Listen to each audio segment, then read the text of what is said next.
Welcome back to the workshop here for the STIHL Focus On series. Today we're going to focus on just that, battery-powered professional blowers. Okay, so it's time to talk about that all-important subject, quality, and I'm sure you've got my favourites, a couple of tests.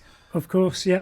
So before we look at the tests, it's really important that these tools remain lightweight. So they're easily manoeuvrable, but are also robust. As we know, these tools are put in the back of a van or a truck, so they have to withstand that. They're put through their paces, aren't they? Precisely that. So we make sure the tools are robust, but also lightweight. So we do some tests. There's obviously standards we need to meet, but still are all about meeting those standards and then exceeding those standards. So we have a standard drop test, and then we go that little bit further.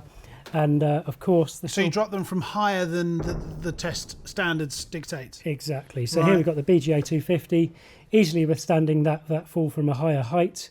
And you'll notice we've got the battery in the slot. The battery is nicely protected there. It's not just on the back of the tool exposed to that fall, it's hidden within the tool. So that's an extra layer of protection for your battery, but the tool is certainly withstanding that drop test too. Indeed, still all in one piece. So the next important part is the moving parts that the user is using regularly, right? All of the switches and stuff. Yeah, of course. These tools will be used for a long period of time, and the trigger will be pulled and the buttons will be pressed over and over again. So it's important they go through an endurance test.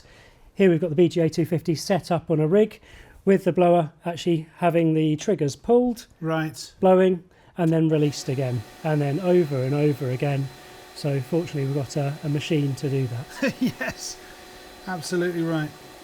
Okay, and again you're drawing all of the data and the diagnostics from that to learn from it and improve the quality, right? Exactly, and make sure it lasts the amount of time the tool is expected to last for. Paul, thank you so much for sharing it with us today. It's been a blast. My pleasure. Thank you very much. And thank you guys for dropping by. Until next time, don't forget to ring the bell and subscribe to the channel. It's the only way that you can find out the next time Paul has got some insights to share. But until the next time, from all of us here in the workshop, take care of yourselves and cheerio.